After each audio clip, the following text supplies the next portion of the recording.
profoundly stronger position, and he will explain in his speech today why he thinks that's the case. Yeah. Can you talk at all about this unified U.S. approach between your administration and the incoming? Well, first, remember that when the Ukraine war started in those early months in 2022, oil prices spiked way above $100. The price environment for us to put sanctions on Russia's oil sector at that time would have meant a really significant hit to the American pocketbook and the American consumer. The price environment today is profoundly different. You said spiked. Actually, oil prices today are significantly lower than they have been over an average in the past few years. So actually, we have just a fundamentally different price environment, and that is the reason for why now.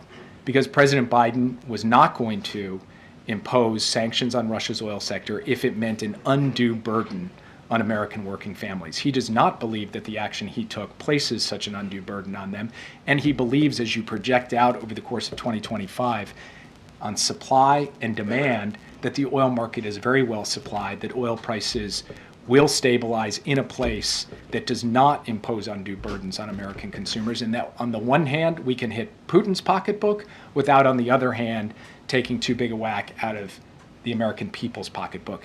That was not an opportunity available to us 1 year ago. The other point that I would make is that the new team is setting up for a negotiation. And in a negotiation, you need leverage. And part of that leverage has to come from the kind of economic pressure that makes Putin see he's going to continue to pay a significant price economically. And so this is also in service of an effective diplomatic outcome that will produce a just and sustainable peace for Ukraine.